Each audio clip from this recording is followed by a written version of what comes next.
Good afternoon, Mr. Buffett, Mr. Munger. Kathleen Lane from New York. I have a question out of left field for you. You say you like to be entertained? This question will entertain you. It's also a serious question. I know you don't like to speculate about the future. You won't do so. I appreciate that. But some people do. For example, Edgar Casey was one. He didn't pick stocks or investments, but if he had, he would have probably gone to that farmland that you were talking about earlier this morning, because he had a dream that in the year 2158, Omaha would be located on the west coast of the United States. And you know how beachfront property goes, so it would be a good bet. It won't be good for our super catastrophe business if that happens.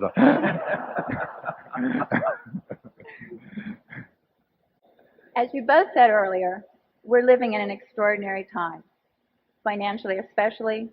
You can't help it but hear disaster scenarios concerning the impending collapse of worldwide financial markets, about major physical changes in the world as we know it, about a future when the world's resources will be better measured by their prospects for ensuring our basic survival than their value as speculative commodities.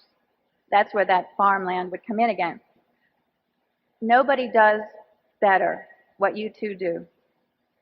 But even if your investment acumen wasn't what it is, I would invest with you because you're honest.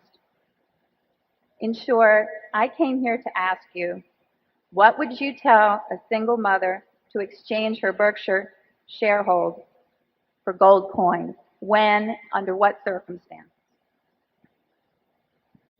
Well, I can't imagine ever exchanging any of my shares for gold coins. But I would rather trust in the intrinsic value of a bunch of really fine businesses run by good managers selling products that people like to buy and have liked to buy for a long time, and them exchanging their future efforts, the money that comes from their wages for See's Candy or Coca-Cola or whatever, than take some piece of metal that people dig out of the ground in South Africa and then put back in the ground at Fort Knox, after transporting it and insuring it and everything.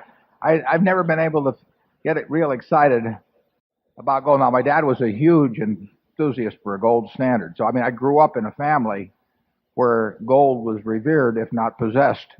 And I gave it its full chance, but I've never understood what the intrinsic value of gold is. And we'll sell you some at Borsheims, but I would never exchange. The idea of exchanging a producing asset for a non-producing asset would be pretty foreign to me.